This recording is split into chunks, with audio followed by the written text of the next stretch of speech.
কি কি কাজ করলে রোজা ভেঙে যায় আজকে আমরা এটা জানবো। এই যে আমরা সিয়াম পালন করছি, কি কাজ করলে রোজা ভেঙে যায় এ নিয়ে আমাদের অনেক জল্পনা কল্পনা, অনেক প্রশ্ন। এক্ষেত্রে আমরা প্রথমেই সিয়ামের সংজ্ঞা উল্লেখ করতে চাই যে সিয়াম কাকে বলে।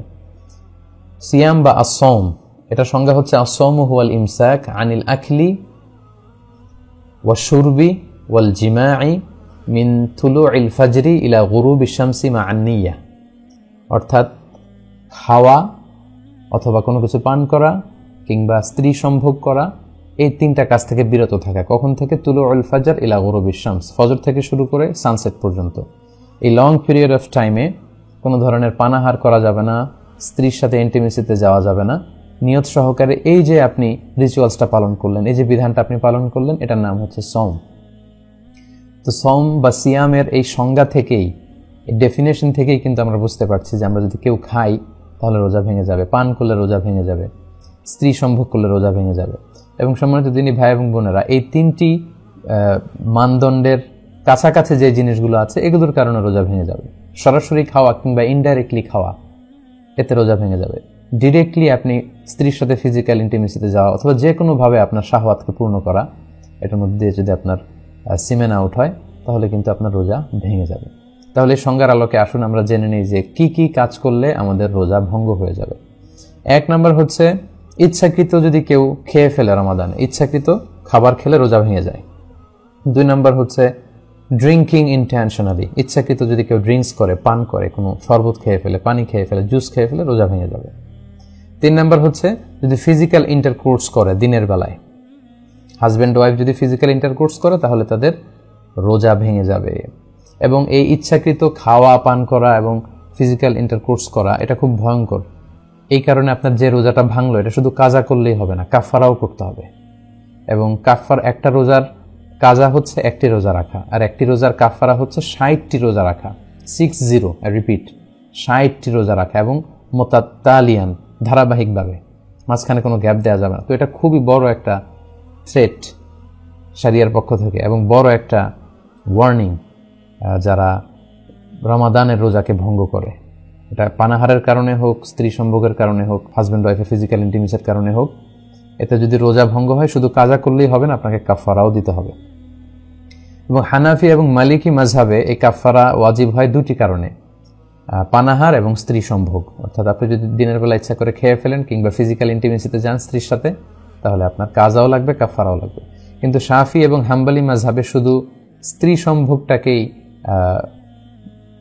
কাফারা ওয়াজিব হওয়ার কারণ হিসেবে উল্লেখ করা হয়েছে। তো আমাদের বাংলাদেশে যেহেতু বেশিরভাগ লোকজনই হচ্ছে বা 90%, মোর দেন 90% হানাফি মাযহাবকে আমরা অনুসরণ করি, তো সেক্ষেত্রে আমরা এটাই সাজেস্ট করব যে যদি আপনি খেয়ে ফেলেন রমজানে ইচ্ছাকৃত, যদি আপনি মানে খাবার খাওয়ার মধ্য দিয়ে রোজা ভাঙেন কিংবা ফিজিক্যাল ইন্টিমেসির কারণে রোজা ভাঙেন, তাহলে আপনাকে কাজাও করতে হবে, আপনাকে কাফারাও করতে হবে। সেটা খুবই ভয়ঙ্কর।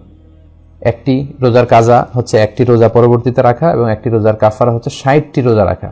কিন্তু এই 60টি রোজা রাখলেও রমাদানের একটি রোজার যে বারাকা বা মাহাত্ম্য সেটা কিন্তু হাসিল হবে না। So be aware of that. এ ব্যাপারে কিন্তু আমাদেরকে সাবধানে থাকতে হবে, কোনোভাবেই আমরা এই পাপ কাজের সাথে যেন জড়িয়ে না যাই। 4 নম্বর হচ্ছে ভমিটিং ইনটেনশনালি, ইচ্ছা করে যদি কেউ বমি করে তাহলে তার রোজা ভেঙে যাবে। এর দলিল হচ্ছে সুনানে তিরমিজির হাদিস, হাদিসটি সহিহ। আল্লাহর হাবিব সাল্লাল্লাহু আলাইহি ওয়াসাল্লাম বলছেন, মান যারাআহুল কাইউ আই গালাবাহু ফালাইসা আলাইহি কাদা। কারো যদি বমি চলে আসে, মানে বমি তার উপর বিজয় লাভ করে, অর্থাৎ বমি চলে আসলো হুট করে অসুস্থতার কারণে বা খারাপ লাগছে, বমি চলে আসলো, তাহলে কিন্তু তার কাজা করা লাগবে না, রোজা ভাঙবে না। কিন্তু ওমান ইস্তাকা আমাদান, ইচ্ছা করে যদি কেউ বমি আনতে চায় এবং বমি করে ফেলে, ফালইয়াকদি, তার রোজা ভেঙে যাবে এবং সেজন্য এই রোজাটি কাজা করে। তাহলে 4 নম্বরে জানলাম ইচ্ছাকৃত বমি করলে রোজা ভেঙে যায়।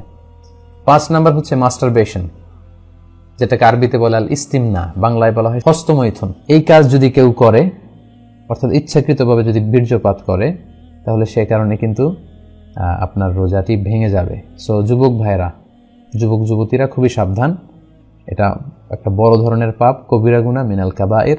এবং রমাদানে যদি কেউ এই কাজ করে তার রোজা কিন্তু ভেঙে যাবে। এটার দলিল হচ্ছে সহিহ বুখারীর হাদিস, হাদিসে কুদসি, যেখানে আল্লাহ তাআলা ইরশাদ করছেন, ইয়াদাউ তুআমাহু ওয়া শারাবাহু ওয়া শাহওয়াতাহু মিন আজলি। রোজাদার রমজান মাসে আমি আল্লাহর সন্তুষ্টির জন্য খাবারকে বর্জন করে, পান করাকে বর্জন করে এবং তার শাহওয়াতকে বর্জন করে, তার যে ডিজায়ার, তার যে যৌন তাড়না, এটাকে সে অবদমিত করে রাখে, কন্ট্রোল করে রাখে। সো আপনি যদি ইস্তেমনা করেন, অর্থাৎ মাস্টারবেশন করেন, তার মানে এর মাধ্যমে আপনি আপনার শাহওয়াতকে, আপনার খায়েশকে আপনি পূরণ করলেন। সিমেন আউট করার মধ্য দিয়ে আপনি কিন্তু আপনার এই শাহওয়াতকে অর্জন করে ফেললেন। ফলে এই যে সিয়ামের একটা পার্ট হচ্ছে শাহওয়াতকে বর্জন করা, সেটা হয়নি। ফলে এ কারণে আপনার রোজা ভেঙে যাবে। সো খুব সাবধান। 6 নম্বর হচ্ছে কেউ যদি সিগারেট খায়, স্মোকিং করে, স্মোকিং ইনভ্যালিডেটস দ্য ফাস্ট। স্মোকিং এমনি তো এটা বড় ধরনের গুনাহ, এটা স্বাস্থ্যহানি হয়, পরিবেশ দূষণ করে, আশেপাশে যারা থাকে তাদেরও ক্ষতি। সো যারা স্মোকিং করছেন রমাদানে, খুবই সাবধান, আপনাদের রোজা কিন্তু ভেঙে যাচ্ছে। কারণ স্মোকিং এর মাধ্যমে যে টোবাকোর যে ধোঁয়া এবং এর মধ্যে কিছু পার্টিকেল কিন্তু আপনার দেহের ভেতরে চলে যাচ্ছে, স্টোমাকে চলে যাওয়ার সমূহ সম্ভাবনা। এই জন্য স্কলাররা বলেছেন যে স্মোকিং করলে রোজা ভেঙে যায়। 7 নাম্বার হচ্ছে নাকে যদি আপনি কোনো ওষুধ দেন, let's say nose drop, it's very sensitive. I repeat, আমি আবার বলছি, নাকে যদি আপনি কোনো ধরনের ড্রপ ইউজ করেন, কারণ our nose is a gateway to reach to our stomach. আমাদের নাক দিয়ে কিন্তু আমাদের স্টোমাকে পানি, খাবার এগুলো পৌঁছে যায়। এজন্য দেখবেন কেউ যদি অসুস্থ হয়, তাকে অনেক সময় নাক দিয়ে স্যালাইন দেওয়া হয়, নাক দিয়ে খাবার দেওয়া হয়। তার মানে নাক দিয়ে আমাদের পাকস্থলিতে বা আমাদের স্টোমাকে খাবার পৌঁছানোর একটা গেটওয়ে আছে। সো এই নোজ ড্রপে কিন্তু আপনার রোজা ভেঙে যাবে। এটা ভেরি সেন্সিটিভ, সাধারণত usually it goes in. So এই জন্য স্কলারদের ভিউ হচ্ছে যে আপনি নাকের ড্রপ যদি ইউজ করেন, এটার স্বাদ গলায় চলে যাবে এবং স্টোমাকে চলে যাওয়ার সম্ভাবনা। সো এটাতে রোজা ভেঙে যাবে। তাই আমরা সাজেস্ট করি আপনি রাত্রিবেলায় নাকের ড্রপ ইউজ করবেন। নাক দিয়ে কোনো ওষুধ ইউজ করলে কিন্তু আপনার রোজা ভেঙে যাবে। এটার দলিল হচ্ছে সুনানে তিরমিজির হাদিস। আল্লাহ রাসূল সাল্লাল্লাহু আলাইহি ওয়াসাল্লাম এক সাহাবীকে বলেছিলেন যে আসবিগিল wudu, তুমি ওযুকে পরিপূর্ণভাবে আদায় করো, ওয়া খাল্লিল বাইনাল আসাবি', আর ওযুর সময় আঙ্গুলগুলো সুন্দর করে খিলাইল করে করে পানি পৌঁছে দাও, ওয়া বালিগ ফিল ইস্তিনশাক, আর ভালো করে নাকে পানি দাও। আমরা ওযুর সময় নাকে পানি দিয়ে ইস্তিনশাক করি। তবে ইল্লা আন তাকুনা সাইমান, তবে তুমি যদি রোজা অবস্থায় থাকো তাহলে নাকে পানি দিতে যেও না, নাকে পানি দিয়ে ভেতরের দিকে টান দিও না। কারণ রোজা অবস্থায় নাকে পানি দিয়ে ভেতরের দিকে টান দিলে এটা আপনার খাদ্যনালী দিয়ে স্টোমাকে, আপনার পাকস্থলীতে পৌঁছে যাওয়ার সমূহ সম্ভাবনা, এতে রোজা ভেঙে যাবে। তাই নাকের ড্রপ যদি আপনি ইউজ করেন, আপনার রোজা ভেঙে যাবে। তাহলে সম্মানিত শুধু আমরা এই পয়েন্টটাও ভালো করে আশা করি বুঝতে পারলাম যে আমরা কি কি কাজ করলে আমাদের সিয়াম ভঙ্গ হয়ে যায়।